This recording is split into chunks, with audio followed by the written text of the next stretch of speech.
Salut ici Maps! Bonne année tout le monde! Je vous souhaite une année magnifique, merveilleuse, de tout ce que vous désirez, de la santé, du bonheur, du bon temps. Écoutez, choisissez et c'est ce que je vous souhaite. Donc, pour regarder vers l'avenir aujourd'hui, on regarde vers 2023 parce qu'on est en 2023. On va parler un petit peu d'objectifs, de mes objectifs que je me suis instaurés pour l'année 2023.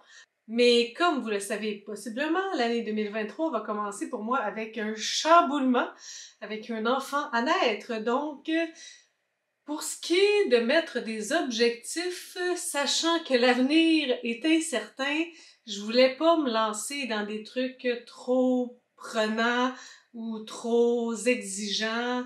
Je voulais rester à la base. Donc, on va commencer par mon petit mot de l'année. Hein? Ça fait une couple d'années que je fais ça. Je pense que c'est Signé Daphné qui m'avait parlé de ça. Et d'ailleurs, en parlant de Signé Daphné, je suis rendue avec un nouveau bullet journal qui commence une nouvelle année parce que j'ai terminé celui que j'avais avant jusqu'à la corde, il est fini. Donc là, pour 2023, ça va peut-être sûrement me durer 2 ans comme l'autre. Ben, j'y vais dans le bleu. Je trouvais ça inspirant. Je le trouve cute, je trouve le bon format. Je vous dirais que la petite pine ici, c'est désagréable parce que ben, c'est le fun, c'est cute parce qu'on peut l'attacher. Mais lorsqu'on écrit, il y a comme la petite pine en dessous. Ça, c'est moins gagnant. Fait que si vous envoyez des petits trucs comme ça, pensez à la pine, pensez à moi. Donc, le mot de l'année, l'année passée, j'avais choisi détachement.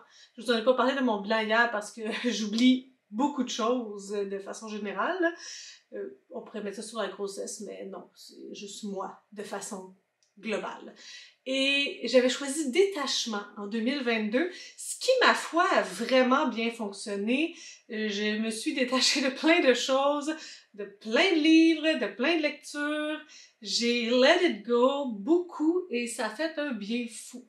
Là, je savais pas trop où m'en aller avec ma petite phrase de début d'année ou mon petit mot. Donc, j'ai décidé d'y aller dans le kitten cute.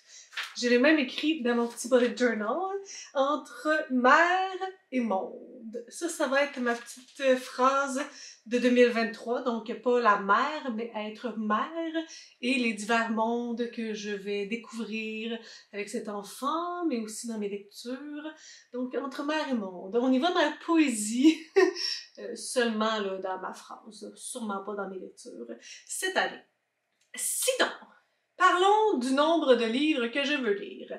Ça, c'est une donnée, ma foi, difficile à prédire ou à mettre un chiffre dessus. Je me suis dit, est-ce que 50, c'est réaliste? Ce qui est comme moins que la moitié de ce que je lis depuis quelques années. Est-ce que 50, c'est réaliste? Est-ce que c'est encore trop? Je sais même pas. Est-ce que je me mets ça à 25 puis je vais être contente parce que je vais sûrement le dépasser? Je suis en questionnement. Ça, c'est quelque chose qui est vraiment difficile pour moi, l'incertitude.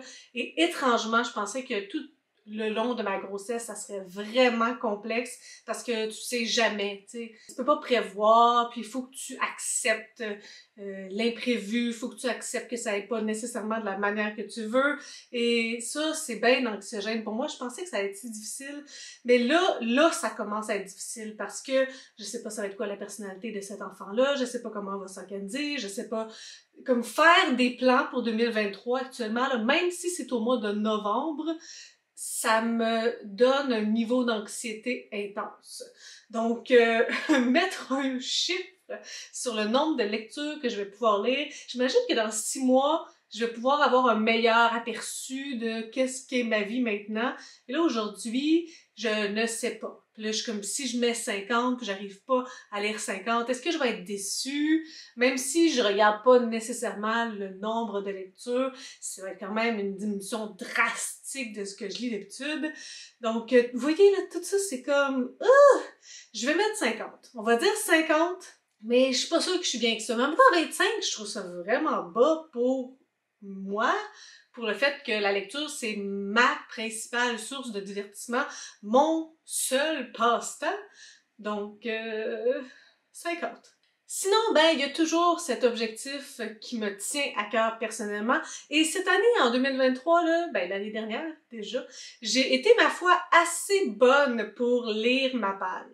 Je n'ai pas lu une majorité de livres de ma bibliothèque, mais j'en ai quand même lu une bonne quantité, ce qui fait en sorte que j'ai eu une bonne diminution dans le nombre de livres qu'il me reste à lire. Là, Sylvain Desmenties me prêtait / donner des livres. Je les ai pas ajoutés à ma pile à lire, je refuse. Bon, il m'est passé quelque chose par la tête. Là, je me suis mis à compter les livres, voir si c'était le même chiffre que ce que je vous ai donné. On dirait qu'il y a un chiffre qui fonctionne pas. Donc, une unité, un livre qui manque, j'ai compté 75. Puis Sylvain m'a prêté 7 livres que je refuse de compter. Même si ils sont dans ma palle, dans ma tête, c'est comme si c'était des emprunts, des livres empruntés qui appartiennent à Sylvain. Ils ne m'appartiennent pas, ils ne sont pas dans ma pile à lire, je pourrais lui remettre sans les lire et ça ne me dérangerait pas. Je ne serai pas la seule à décider de leur sort. Mais bon, là, c'est ça. J'ai compté 75 livres dans cette pile à lire-là, ce qui fait en sorte que j'aimerais lire mes livres et j'aimerais diminuer à 50. Je pense que ça se fait. Hein? L'année passée, j'ai passé comme de 108, 109 à 76, 75, on sait plus. Tu sais, c'est quand même un bon gap. Je pense que je suis capable d'en lire 25 cette année. Ça serait un bon défi. Puis pour lire ces livres-là, encore une fois, cette année, je fais le défi organisé par MH ta lectrice qui est sur Instagram, le défi qui se nomme MH ta palle. J'ai déjà fait ma vidéo, j'ai déjà fait mes choix, donc il fallait voir ma vidéo pour savoir quels sont les 12 livres que j'ai mis dans ces catégories-là pour le défi MH ta palle 2023. Et en fait, l'objectif que je veux continuer à tenir année après année, c'est de découvrir l'œuvre entière de certains ou certaines auteuristes. Donc cette année encore, j'en ai choisi 3. Je ne vous en ai pas encore parlé. J'ai fait ma petite secrète dans les derniers temps à propos de ça. Alors, j'ai choisi 3 personnes. La première personne, c'est Delphine de Vigan. J'ai lu 2 ouvrages de Delphine jusqu'à maintenant. J'ai lu Nos et moi et celui qui se nomme Pendant la nuit, là. Je vais vous mettre la couverture, j'ai de la misère avec ce titre-là. Ah, ça me titille, mais bon. Donc, les livres qu'il me reste à lire de Delphine de Vigan, on va y aller en ordre chronologique. Elle a publié en 2009 Jour sans fin, en 2010 Les jolis garçons, en 2015 D'après une histoire vraie, en 2018 Les loyautés, en 2019 Les gratitudes, en 2019 Le soir de décembre et en 2021 Les enfants sont rois.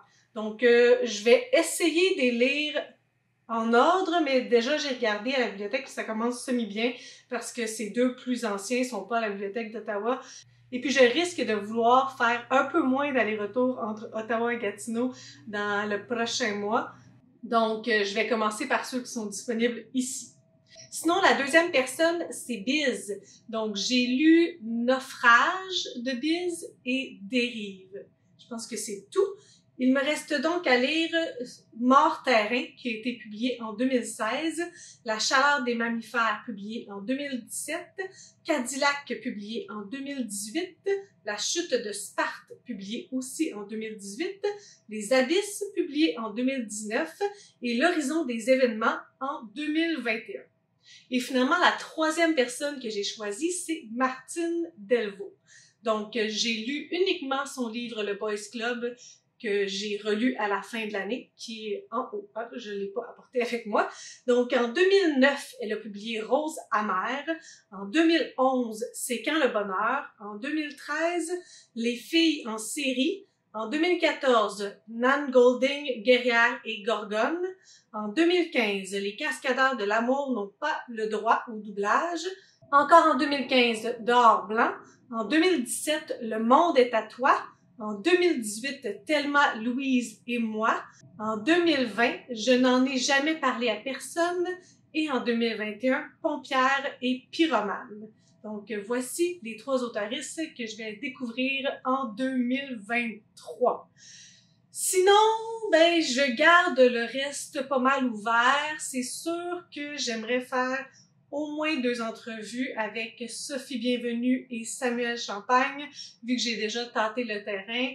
Là, c'est juste qu'avec cette histoire-là d'accouchement imminent, je ne sais pas trop comment gérer ça, ou est-ce que je leur donne une date en mars parce que je risque plus d'être en état de faire des entrevues. Est-ce que j'essaie de faire des entrevues avant d'accoucher en prenant un gamble? Vous voyez, toutes ces choses-là, ça me stresse. Mais c'est 2 autoristes avec qui j'ai déjà parlé de faire des entrevues, donc ils s'attendent à un échange de ma part, et c'est ça, le fait que je suis dans cette situation, ça complexifie ma pensée. C'est pas mal ça pour mes objectifs de 2023. De plus en plus, je m'en mets moins et j'aime mieux ça. Ça ressemble beaucoup plus aux objectifs que je m'étais donné l'année dernière pour 2022 et ça me donne pas trop de pression. Ça me permet de faire des choses que je veux, d'avoir beaucoup de latitude. Donc, je vais garder ça ainsi. Est-ce que vous êtes du genre à vous prendre beaucoup de résolutions, beaucoup d'objectifs dans une année? Si oui, est-ce que vous êtes capable de les respecter? Sur ce, si vous avez suivi les critiques, des commentaires, n'hésitez pas à le faire en dessous de ma vidéo. Je publie une vidéo le samedi. Si vous avez aimé cette vidéo, n'hésitez pas à mettre un petit pouce, à vous inscrire à ma chaîne. Et sur ce, je vous souhaite de bonnes lectures.